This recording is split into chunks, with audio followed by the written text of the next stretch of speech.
कक्षा में हम आचमन मंत्रों को देख रहे थे। आचमन की शुरुआत की थी हमने। आचमन शब्द और साथ में मंत्र शब्द, इन दोनों की कुछ लंबी व्याख्या हुई थी। इनको हमने देखा था, कैसे आचमन शब्द बनता है, इसका अर्थ क्या होता है। फिर मंत्र शब्द क्या होता है, मंत्र किसे कहते हैं, ये मंत्र शब्द कैसे बनता है, इसकी उत्पत्ति कैसे होती है, किस धातु से बनता है। तो कल वो मेरे पास चित्र नहीं थे, बना नहीं पाया था। आज मैंने दोनों के चित्र बना दिए हैं। बड़े आकर्षक चित्र हैं, बड़े अच्छे बने हैं परमात्मा की कृपा से। तो आप देख लीजिए। वैसे समूह में मैंने ये वाला चित्र तो भेज दिया था, आप एक बार देख लीजिए। मैं एक बार पुनः आवृत्ति करा देता हूँ, आपको कल की बातें याद आ जाएंगी। देखिए, आचमन शब्द का अर्थ क्या अर्थ है जी। तो मैंने एक बात बताई थी, जब हम इस आचमन शब्द को देखेंगे तो दो स्थानों पर तोड़ लेंगे इसको। आ जमा चमन, आचमन ऐसा बन जाएगा। अब इसमें दो शब्द है, एक तो है आ और एक है चमन। चमन शब्द है ना ये वाला। तो आ का अर्थ देखेंगे, आ को खोलते हुए ऋषि बताते हैं असमंतात। और असमंतात का मतलब होता है सर्व प्रकारेण, सभी प्रकार से। और सभी प्रकार से का क्या मतलब, मन वचन और कर्म से। हम मन वचन और कर्म से क्या करेंगे तो वह भी पता चलेगा, वो चमन शब्द से पता चलेगा। चमन शब्द को खोलते हुए बताते हैं, चमनम पानम ग्रहणम क्रियते यस्मिन तद आचमनम। जिसमें मन वचन और कर्म से ग्रहण किया जाता है वह आचमन कहलाता है। सब प्रकार से मतलब मन वचन और कर्म से। तो एक अर्थ मैंने नीचे दे दिया संक्षेप में इसका, जिसमें सब प्रकार से यानी मन वचन और कर्म से जल या संकल्प का पान या ग्रहण किया जाता है। पानी जो लेते हैं हम, जो जल लेते हैं, वो तो एक संकेत मात्र होता है, वो सूचक मात्र होता है। बाकी तो हम कुछ और चीज का ग्रहण करते हैं, और चीज का धारण करते हैं, संकल्प लेते हैं। अब क्या संकल्प लेते हैं, संकल्प का या व्रत का क्या धारण करते हैं, तो वो मंत्रों को जब हम देखेंगे ना तब वो बात समझ में आ जाए। कुल मिला के आचमन शब्द का मतलब हो गया जिसमें सब प्रकार से हम किसी चीज का ग्रहण करते हैं, धारण करते हैं। और मैंने आपको धातु बताई थी, ये जो चमन शब्द की धातु क्या थी, चमु अदने चमु भक्षणे, ये दो धातुएं थी। तो इन धातुओं का मतलब ही ये है कि जिसमें भक्षण किया जाए, जिसमें किसी का पान किया जाए।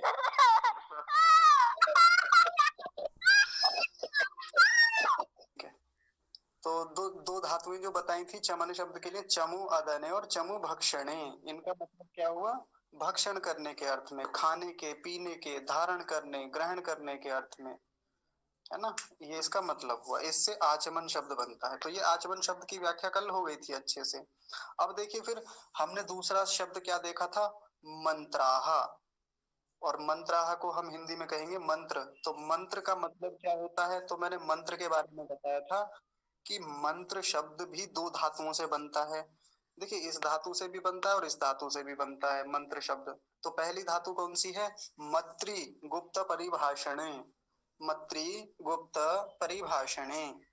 देखिए, धातुएं जो होती है ना संस्कृत के किसी भी शब्द को खोलने में अपने आप में स्वयं सक्षम होती हैं, पूरे के पूरे अर्थ को खोल देती हैं वो अपने आप ही।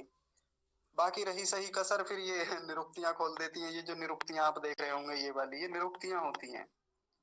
तो देखिए, पहली धातु क्या कह रही है, मत्री गुप्त परिभाषणे, गुप्ता नाम पदार्थानाम भाषणम यस्मिन वर्तते स मंत्रो वेदः। जिससे पदार्थों के गुप्त अर्थात गूढ़ अर्थों का कथन होता है उसे मंत्र कहते हैं। देखिए कितनी प्यारी परिभाषा दी है, ये ऋषि दयानंद की परिभाषा है। और कहाँ है, ये देखिए ऋग्वेदादि भाष्य भूमिका में। मैंने कल भी बताया था ना, आज मैंने चित्र बना दिया इसका, आपको सरलता हो जाएगी अब देखने में। जिसमें पदार्थों के गुप्त अर्थात गूढ़ अर्थों का कथन होता है, मतलब जिसमें कम बातों में एक बहुत गहरी बात छिपी हुई हो, गुप्त बातें छिपी हो जिसमें, जिसको उतनी आसानी से नहीं पकड़ा जा सकता। सामान्य लोग उसे समझ नहीं सकते इतनी आसानी से। उसके लिए योग्यता होनी चाहिए, उसके लिए विद्या होनी चाहिए। और आजकल हमारी योग्यता बहुत घट गई है, हमारा स्तर बहुत गिर गया है, इसलिए वो गुप्त बातें जो है वो पकड़ में नहीं आती इतनी आसानी से। तो उसके लिए योग्यता बढ़ानी ही होती है और बढ़ानी चाहिए हमें। तो एक मतलब तो ये हो गया मंत्र शब्द का। दूसरी धातु देखेंगे, दूसरी धातु क्या है, मन ज्ञाने, मन ज्ञाने। इसमें ज्ञाने शब्द से ही पता चल रहा है कि जिससे ज्ञान होता हो। तो इसको खोलते हुए ऋषि क्या लिखते हैं, मन्यते। मन्यते शब्द को भी आगे खोला, ज्ञायन्ते, मन्यते का मतलब होता है ज्ञायन्ते, यानी जिससे ज्ञान होता है। किसको ज्ञान होता है? सर्वैहि मनुष्यैहि, सभी मनुष्यों को। और किस चीज का ज्ञान होता है? सत्याह पदार्था, जिससे सभी मनुष्यों को सत्य पदार्थों का ज्ञान होता है। यस्मिन् वा स मंत्रो वेदः, उसी को क्या कहते हैं? उसको मंत्र कह देते हैं। जिससे सभी मनुष्यों को सत्य पदार्थों का ज्ञान होता है, उसको मंत्र कहते हैं। तो परमात्मा ने हम सब के लिए वेद दिया, मंत्र दिए। और वो किस लिए दिए? ताकि हम इस संसार के पदार्थों को जान सकें, हम संसार भर के व्यवहारों को जान सकें और सत्य सत्य जान सकें। ऐसा नहीं कि झूठे रूप में जाने, गलत रूप में जाने। आप वेद के मंत्रों को उठाइए, उनमें बड़े बड़े गूढ़ अर्थ छिपे हुए हैं, बड़ी गहनताएं हैं, गुप्त परिभाषण है उसमें, और ज्ञान की बातें हैं। और कैसा ज्ञान है? सत्य ज्ञान है। जिस भी पदार्थ के बारे में बात है वो सत्य सत्य बात आपको उसमें मिलेगी। तो ये हुई मंत्र शब्द की परिभाषा। मंत्र शब्द को खोलते हुए ऋषियों ने ऐसी ऐसी कमाल की बातें हमें बताई हैं। आप इन पर विचार करेंगे नहीं, पहले तो याद करेंगे, याद कर लेंगे तो तब बहुत अच्छे से समझ में आ जाएंगे। ठीक है जी। तो दो शब्दों पर बात हो गई, आचमन और मंत्र। और एक शब्द और था, अथ। अथ आचमन मंत्र, मंत्र। तो अथ शब्द जो होता है, अथ का मतलब होता है अब आरंभ करते हैं। किसी भी चीज को जब आरंभ किया जाता है तो उसके पहले हम अथ बोलते हैं। ये अथ शब्द कई बार आपने देखा होगा, बहुत सारे शास्त्रों में शुरू में ये शब्द मिलता है, अथ।